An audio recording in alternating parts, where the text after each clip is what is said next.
Hello and welcome to my podcast. Do me a favor, subscribe to the John Keim Report. Wherever you get your podcast, you're watching on YouTube, hit that like button, hit that subscribe button. You can find us there as part of Ampire Media. That's AMPIRE. Always much appreciated when you tune in. And don't forget, you can read my work on ESPN.com. I have a story up now. I'm going to get to some of this in a minute, but on Magic Johnson talking to the Commanders, players and coaches on Wednesday, a little news story. I also wrote a story about earlier this week, and I've told you before about Sam Howell, Eric Bieniemy and Ron Rivera, kind of how they're all tethered together, and one does well. They all three, I think, are going to do well, especially if it's the quarterback, right? Anyway, you can check that out on ESPN.com as well. So today is Wednesday. You're probably going to listen to this maybe later tonight or Thursday morning. In a minute, or a couple minutes, I'm going to have Josh Weinfuss, my ESPN counterpart who covers the Arizona Cardinals, on to discuss Arizona, the state of the Cardinals. Now, as I'm talking, I know there's a rumor, or it looks like Joshua Dobbs will start at quarterback. Well, I talked to Josh Weinfuss about all this. And when we recorded the conversation on Tuesday, we did not know anything about the quarterback situation. So if it somehow comes out overnight, or if it comes to tomorrow, if it's official, if Jonathan Gannon makes it official in Arizona, just know we recorded it beforehand, but we do discuss both Dobbs and Clayton Tune, just to see what they offer, because who knows what the Cardinals are really going to do during the game. Anyway, so stay tuned for all that good information from him. Learn about the opponent. I'm going to be doing this most weeks, especially if the games are big. We'll be doing it all the time. So anyway, stay tuned for that in a minute. But first, let's get to the injury update, because that's a big deal here with Terry McLaurin and Chase Young. Let's start with Terry McLaurin. First of all, the injury report: McLaurin was listed as limited today with a toe injury. Chase Young still has not been cleared for contact. Dax Milne was a DNP because of a groin issue. And again, I'll get to more of that in a minute. Let's start with McLaurin. McLaurin said he feels confident about where he's headed with his toe. And of course, he's got a turf toe. It's clearly seems to be a mild case of it. He said he would not be out there if he was not confident in what he could do. He's been pushing himself a little bit more just to see what he can do to make sure he can go out there and play on Sunday. Again, he feels very confident. And Rivera even said that Terry looked good today. Again, he was limited. I had actually asked Terry, and Terry said he did everything in full. He did everything that they had planned for him to do in full, but they did not plan for him to be a full participant today. But what they asked him to do, what they needed him to do, he did. That's a good sign. McLaurin said that he still wants to see how he pushes off the toe, how he feels when he cuts, to make sure that he can absolutely go on Sunday against the Cardinals. A big test will be, how they feel on Wednesday. A big test is going to be, how do you respond the next day after a lot of work? How do you respond then on Friday after a few days of work? That's going to be the key. And does he feel better? Because I'd still say, you would still have to say, you don't know for sure yet, even though it looks really good with McLaurin as far as how he would go. McLaurin was in a walking boot for about 10 days. And then after that, like, there were times he'd be in it, but it was usually like after he did some work at the facility, some rehab stuff, they might put him in it just to kind of let it calm down a little bit. So for everybody who says, oh, just sit him. If the dude is healthy, he's got to play. The guy's a team captain. If they know he's healthy and he does not play, it is a really bad look. Guys, remember that stuff. I don't care who you are. If they think you didn't play and you're healthy, they're not happy about that. And that's not McLaurin's style anyway. This isn't about, oh, it's Arizona. This team isn't good enough to overlook anybody. So if McLaurin's healthy, you play him. If he's not sure, that's a different story, because then you have to look and say, well, he's not sure. The doctors aren't, say, well, he could play, maybe not. That's when you say, okay, maybe you just should be better to rest him, not because you're playing Arizona, but because you have 16 more games. But if he's healthy, he's going to play, and he should play, because this is what the sport entails, and it's what they do. And so, yeah, it's not about putting him in bubble wrap and doing all that stuff. These are guys who are paid to play football. And if he's healthy and he knows the tone he can set on this team, he knows what his leadership means to this team, then he is going to play. Anyway, so that gives you an idea. And again, still see where the burst is by the end of the week, et cetera. Nothing's officially decided yet at all with him. It's just that he feels really good about his situation. And so too does Chase Young. But Young still has not been cleared by doctors because of the stinger in his neck. He repeated over and over that he's ready to go. He's ready to go. And he kept saying that. He said that a number of times when we talked to him for a few minutes after practice. Still needs to see the doctor again. When we talked to him, wasn't sure when that would be scheduled. He said it would take place via Zoom. So all you have to do, if he gets whatever, if there's another imaging of his neck or whatever, the doctor just has to read it and can tell him, okay, it looks good, you can go. But he has to be cleared, and that has not taken place yet. And again, until it does, we just, all you can say is you don't know. And he's been out there practicing. He was out there again today when we were out there in full pads, but he's not yet cleared for contact. Until he is, then he doesn't go. But again, he felt really good about where he was at as well. So, but the day to watch for all this is Friday, because that's when the game status report comes out.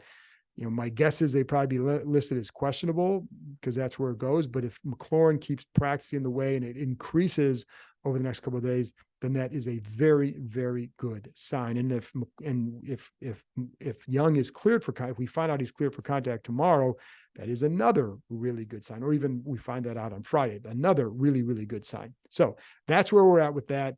Again, Friday will be the key date for game status, and we go from there. Also today, Washington signed former Redskin receiver Jamison Crowder to their practice squad.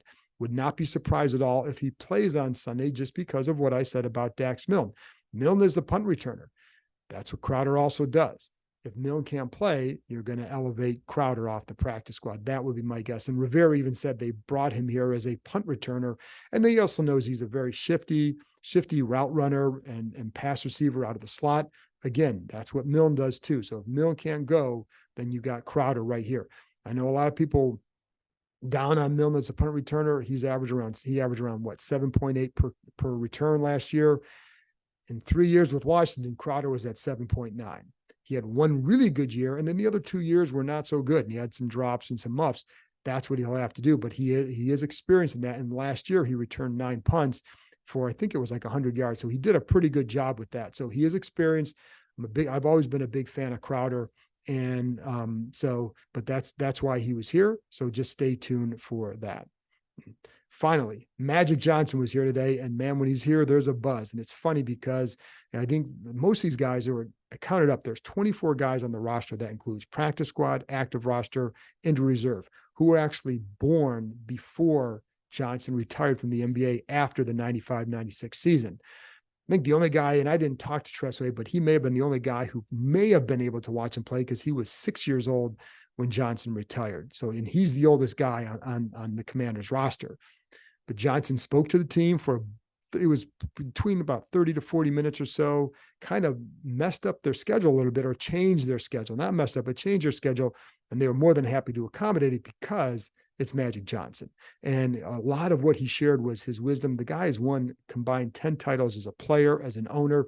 So a lot of it was the wisdom about how do you win? How do teams win? He answered it up for Q&As. And one of the things, and you'll like this, Sam Howell, also one of their 6 captains, one of the things he asked him was, what were the common characteristics of those championship teams, what they had compared to the teams that didn't win? What did they lack?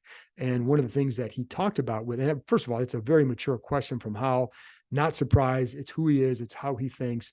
But one of the things that Johnson said was the holding each other accountable. And it didn't matter who it was, but that ability. And then also with the players policing themselves, that too was a big deal. When the players kind of coach the team like that, or police their teams, that's when you have your best teams. And I've heard coaches at every level say that. When I used to cover high school, I used to coach youth ball, and then through CYO or some travel stuff, used to coach that. When the players really took over, that's when I knew, when I was involved in it, they were ready our team was going to be good. And it's true with high school coaches I talked to, college, whatever. It's true in the pro level as well. So that's something I think that was part of the wisdom he dispensed with them.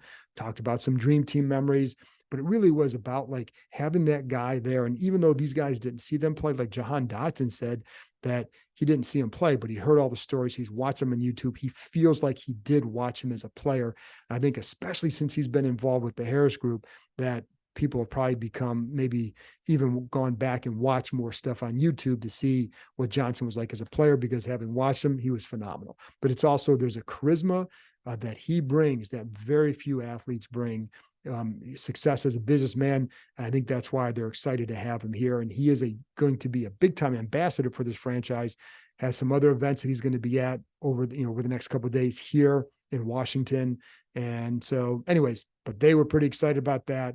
Rivera said that a lot of these players, he could see him, he'd look over them, he could see them kind of leaning up in their forward in their seats a little bit, just completely enraptured by it. And Rivera said, so was I. So there was a big impact there. What it means to the field, who knows? But it's a good person to have in the organization. And this is a big difference with this group compared to the Snyder group. And it's night and day. I mean, it's millennials apart here. So anyway, that's it. There you go. But it was a big day because Magic Johnson was here. That's it from me. Now, stay tuned for my conversation with Josh Weinfuss as we go behind the enemy lines. Just learn about the opponent. Educate yourself about what Washington faces on Sunday. Yes, they should win this game, but learn about the opponent as well. So here's Josh Weinfuss. All right, Josh, is this your first time joining me on here? No, I think it's at least my second. Yeah. Okay. I was gonna say for the first time, I was going to give you an all expenses paid trip to this game on Sunday. So I guess I'm going to take that away, but hopefully you can join us anyway. So, but I'll see you Sunday. Anyways, let's get on to the Cardinals here. And all right, before I'm coming there, you're telling me like you've been talking about Caleb Williams and Kyler Murray since May. Well, I'm going to start with that because that's the interesting thing here. And everybody wants to know, are they tanking or what are they doing? What's the situation with Kyler and this organization? And just the moves they've made on paper, people perceive it a certain way, even though some of these moves, like Colt McCoy getting rid of him, I mean, he's not that great. I mean, as much as I like Colt, but anyway, what do you say? Right. There's a lot to unpack there, a lot. So let's just start with kind of the whole tanking idea, right? Like, I don't think it's a full-on tank, right? It's a rebuild. Like, and what a lot of people don't understand is when the Cardinals hired new GM Monty Ossenfort, he was inheriting a roster full of financial troubles, right? Like, they had to figure out a way to get through this season, fixing everything that Steve Keim, the former GM, had done for the last 10 years, right? Whether that's contracts, no relation. Whether that's contracts or that's just signings, like DeAndre Hopkins. The large majority of the reason why he isn't on this anymore because his contract it wasn't friendly. He needed to figure out a way to get past that money, right? So Monty Ossenfort has basically been tearing this house down and rebuilding it essentially stud by stud. He had the foundation, right? You have Kyler Murray, you have Budda Baker, you have some other key pieces. Marquise Brown is probably one of them. James Conner, Zach Ertz. So you have like the cornerstones, but then everything else around them, the roof, the floor, like everything else had to be rebuilt. And that's what he's been doing. There's been, I think the number is like 20, 25, like guys who were signed to like 1, 2, or 3 year contracts this past off season, which is kind of wild. So they just had to figure out who they wanted to be. And like, this is going to be a throwaway year no matter what. Like, they might win a few games, but like with Kyler's injury and the tear down, like the expectations were not going to be high regardless. When it comes to Kyler, like, do I expect him to be the quarterback of this team in 2024? Yes. And for a lot of reasons. One, there's a financial side of this. Two, when Jonathan Gannon took this job, he took it because of Kyler Murray. And I don't think there's that desire to like, let's start over with someone who we don't know how they're actually going to be. Because all we hear is that Caleb Williams is this next level generational type of talent. Well, I feel like every year we have somebody like that, right? And, is that going to be him? We just don't know. And I think for a franchise that has not found quarterback stability until Kyler, I don't know. I think it might be too risky to like, let's just punt on him and then start over with Caleb Williams. Now, the asterisk in all this is if it doesn't go well with Kyler whenever he comes back. I do expect him to play at some point this season. If it doesn't go well, if for whatever reason him and his coaching staff do not gel, I can see them mutually being like, all right, you know what? Let's just move on. Let's figure out a new path. Like, let's get Kyler to a new team. But if that does not happen, and from all I've heard so far, that they've got along great, but obviously things change when you're on the field and you're the heat of the heat of battle. Like, if that does not happen, if these guys get along great and they have some success when he gets back, I fully expect Kyler Murray to be the quarterback in 2024. Now, that's not going to stop anybody from asking me about Caleb Williams or having me having to like watch all these USC games. But and like what he did against Nevada, it's fine. But you're doing against Nevada. Like Kyler Murray does this stuff against the NFL talent. So we can talk about this all day, John, if you want to. And by the way, I do remember the first time I had you on, we talked about Josh Rosen because he was available and this team was looking at him. And I do remember that. So that was one of my first shows when this podcast actually started. So let's stick with quarterback though, because it's Clayton Thune or Josh Dobbs. So as we tape this on Tuesday, they haven't officially named anything. Do you think it'll be Dobbs? And by the time this comes out, because this will come out Thursday, but so he may already say it, but what do you think? I don't expect it to come out by the time this airs on Thursday. Okay. I really expect them to kind of hold this as close to the vest as possible, for as long as possible, right? So like, I wouldn't be surprised if going into Sunday morning when there's still no idea who the starter is unless it's leaked somehow. I wouldn't be surprised if we don't know until they trot out onto the field on Sunday, right? So my guess now is it's going to be Josh Dobbs. I think his familiarity with his offense gives him that leg up over Clayton Tune. So we talked to guys, today's Tuesday. So yesterday, Monday, we talked to offensive lineman DJ Humphries, and he was saying how like the command that Josh Dobbs has of the scheme already is impressive, and he's already making checks and he's telling guys where to go, and he's only had like 3 or 4 practices, if that, with his team. So I fully expect Dobbs to be the guy. Clayton Tune, he's a solid rookie. He's an older rookie. He's 24 years old. I think if he does get his chance, he'll be fine. But I think to start the season out, you do need to go with Dobbs. And this goes back to the Colt McCoy stuff where you had mentioned. Like, I know Colt was surprised. He was shocked actually that he was cut, and he didn't see it coming. And I think a lot of questions came up after he was cut about how this organization is handling everything, because you go and you have a guy run the first team offense for OTAs, for minicamp, for training camp, for preseason, and after the last preseason game, or right before the last preseason game, after the last preseason game, you cut him, and it's like you could have. If you had an inkling he wasn't going to be your guy, why don't you bring in that other guy to compete with him, to learn the scheme, to learn the players, to get those relationships going, to start gelling long before you have 2 weeks left before the first regular season game, right? So that raised a lot of eyebrows, a lot of questions about how this team's being run. But I mean, is it going to pay off? We have no idea at this point. You talk about with Dobbs because he had been in this system before, correct? Yeah, so he played part of last season in Cleveland, and his quarterback's coach there is Drew Petzing, who's the offensive coordinator here. Okay. And the quarterback coach here is a guy named Israel Wolfork, who was a coaching fellow in Cleveland working with quarterbacks. So if your listeners need to write all that down, I totally understand. But, if you piece it all together, he had 2 guys in Cleveland who are now 2 guys in Arizona. So there's familiarity with the scheme, with the language, with the coaches. So that learning curve was shrunk quite a bit. So when you look at this offense, then what are your expectations? Because you brought up Connor, you brought up Burks, Marquise Brown.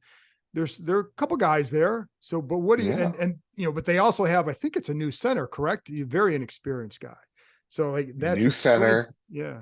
Yep. New center, new right tackle, and new right guard. So only 2 starters from last year's team 2 offensive line starters are back. Here's the thing. Everyone is dogging on this team. Everyone's saying they're going to be the worst team in football. I think there's enough individual talent on this team to prevent that from happening. What it's going to look like as a collective, we just don't know yet, right? Because you have a lot of inexperience on the coaching staff as well. Jonathan Gannon is the first-time head coach. He's 40. Petzing's first-time OC. He's 36. The defense coordinator is Nick Rollis. He's first-time DC. He's 30. Like, a lot of young. I mean, age does not matter, but it's more the lack of experience, I think, is the concern. And they could blow everyone away. They could just surprise everybody. But with the offense in particular, I think that they have enough skill to do something, right? I mean, like James Conner is going to be a workhorse this year. He's going to get a ton of carries.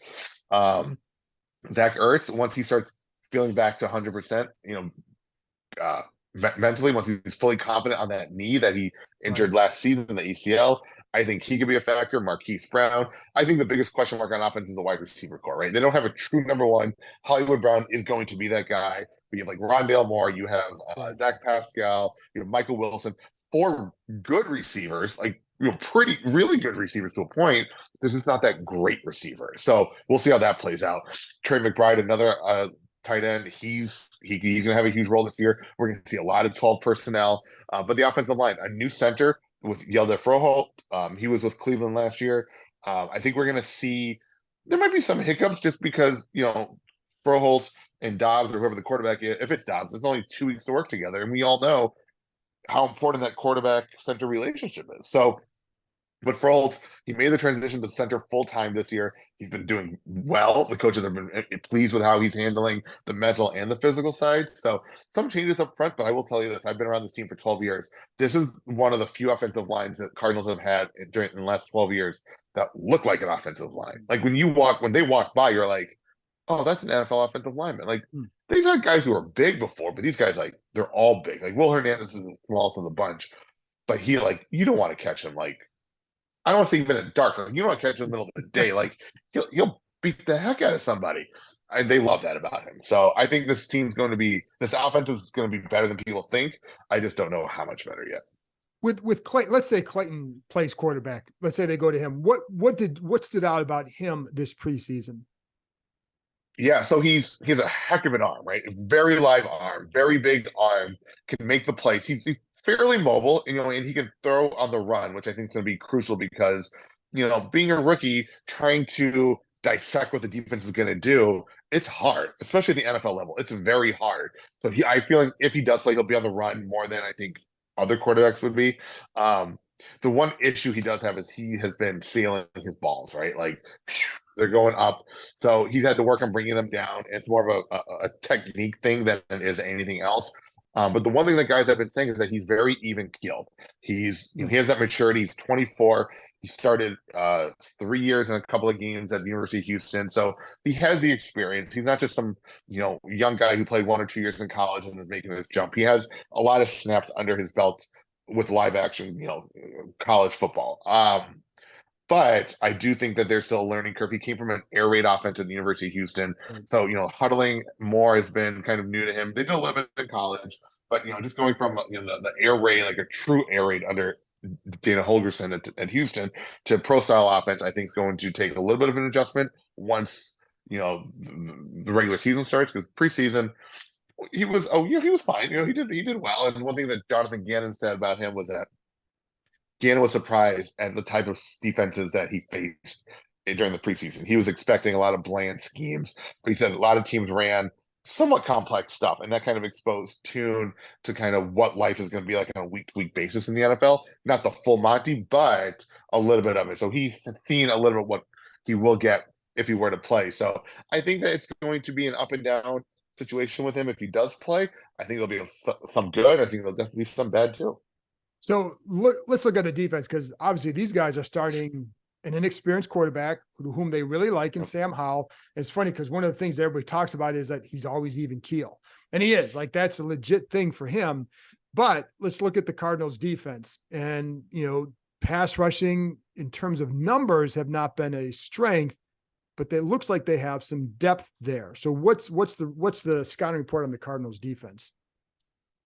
Yeah. So, well, first off, let's go back to Sam Howell for a second. He was a 5th-round pick. Clayton Tune was a 5th-round pick. Right. So, in the event that Clayton Tune does start, we're going to have the all-exciting battle of the 5th-round picks. So, moving on to the defense. So, the pass rush has been my number one question mark about this defense, I think, all offseason. They came into the offseason with Dennis Gardeck, undrafted free agent from a few years ago, who was the only returner, really. They had a couple of second-year guys who played some, but haven't been running with the first team. But as offseason went on, especially during training camp, the depth at outside linebacker it's impressive, right? There's a lot of guys out there. They moved Zaven Collins, who was their 1st-round pick in 2021, an inside linebacker to outside linebacker. So we're going to see this is kind of be his debut there. We'll see how that transition is going. Um, but then on top of that, there's guys like Cam Thomas, Jesse Lucetta. I know I'm going to forget guys. BJ Ojolari, who's a rookie, he was a second round pick this year out of LSU. He's gonna get time this year. I might as well just look at the roster at this point. Victor WKG, he's gonna get time. It's gonna look a lot like like I said, Cam Thomas. He's the guy that I think is going to impress. What we're gonna see, it's gonna look like a hockey game, right? Guys are coming in waves, right? Just like rotating these guys like crazy. But obviously the pass rush, it's not just on the edge; it starts up front, and this has been one of the better defensive fronts the Cardinals have had in the last few years. Guys like LJ Collier, solid player. Jonathan Ledbetter's looked good the last couple of years. So I think they're going to get some push up front, and then the guys on the edge are going to take care of the rest. Inside linebacker, just a couple of veterans, Kazir White. Just trying to make sure I have everyone's name right Secondary's here. Chris. Yep. Yeah, the secondary. So the other inside linebacker I wanted to mention was Chris Barnes. Okay. Secondary is going to be interesting because cornerback is it's going to be very young, right? They have Antonio Hamilton is the veteran, but he was running with the third team at the end of training camp. Marco Wilson is going to he's in one starting job at cornerback. There's a chance that they could start a rookie, Keitrell Clark out of Louisville at the other cornerback spot. There, Christian Matthews, another young player. He's going to get some reps too. So those four guys are going to make up your cornerback rotation essentially. But we'll see who the other starter is first defensive snap at FedEx Field on Sunday. But then the safeties. Buda Baker, all pro bowler, and then Jalen Thompson. They gave him a huge contract a couple years ago. He was in the supplemental draft out of Washington State a few years ago. So they have the individual talent, just like on offense, but with a new defensive scheme coming in, new defensive coordinator, defensive-minded head coach. We just don't know what it's going to look like because all we keep hearing is there's no set 3-4-4-3. They're going to be multiple. They're going to be very fluid. We saw that during preseason. 3-4-4-3, doing all sorts of crazy stuff. So we'll just see how it all plays out. How good is Wilson? Because if Terry McLaurin plays, that's who would, I would assume, depending on what their style they want to play, that he would match up with him a lot. So how good is Wilson? I know the numbers from last year look pretty good for him. He's good. I still think there's still some to learn there. I think it's going to be a day for him if he has to line up against McLaurin, right? Like he's going to face that veteran who has all the tricks, everything, he's just going to take advantage of Marco Wilson's inexperience. And Wilson has the athleticism where he can keep up with a lot of guys, but I think it could be, it'll be a challenge for him. There's no doubt about it.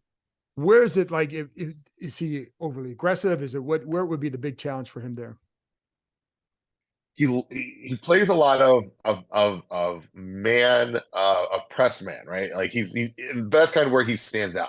He's good at the line of scrimmage. He's good getting into guys. I don't want to use the wrong term here. Let's say pants, right? Like he could get into them and make and put that pressure on at the line. But he also has that quickness and that speed to make up for it down the field, where if he gets beat or he can go stride for stride with guys. So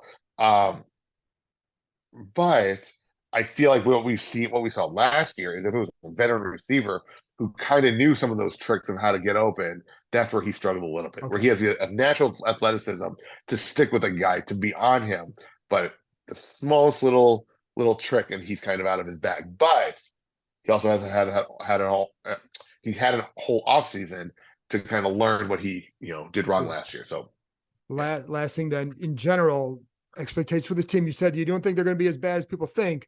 For this opener, people here are expecting like, hey, if they can't beat Arizona in this situation, just is it a wrap? But like this is like this becomes it's a sellout. It's the first time it's going to be a sellout for just Washington fans, right? And so there's a lot of excitement about that. But the feeling is you got to beat the Cardinals by a couple scores.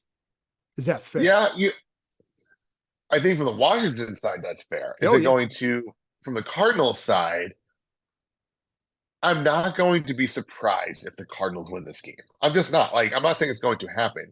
I'm just not going to be surprised if it does, because it's going to be hard to game plan for this team. Yeah. There's nothing on tape.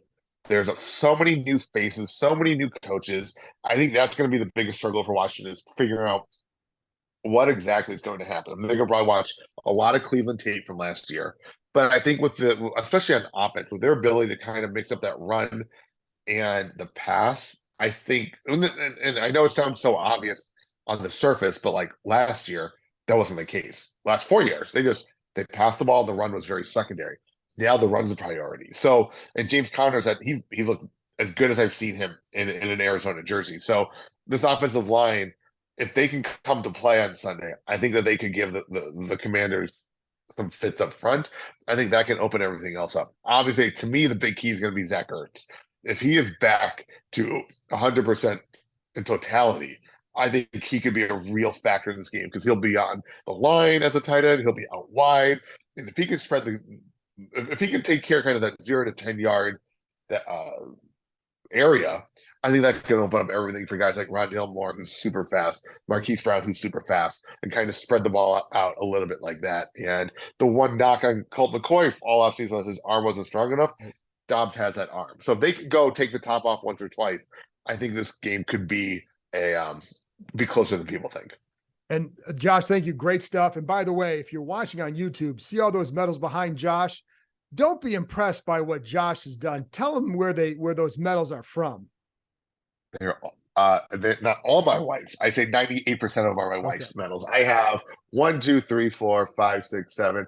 I have 8 medals back there, and she has probably over like 75. So they're not mine. There you go. And if you told Cardinals fans you talked to someone named Keim, they would say what? I can't say that on there. That's not. Anyway, no relation. So, Josh, thanks a lot for coming on, and we'll see you Sunday. All right. Thanks, Josh.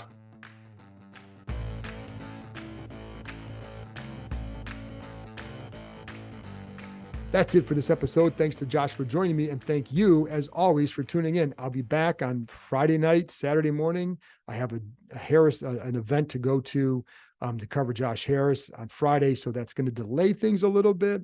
But it will be at the latest, it'll be Saturday morning with a prediction and a little game preview, getting ready for Sunday. I'll be back, and then I'll be doing another podcast after the game Sunday, when we'll see what they do. So there you go. Talk to you next time.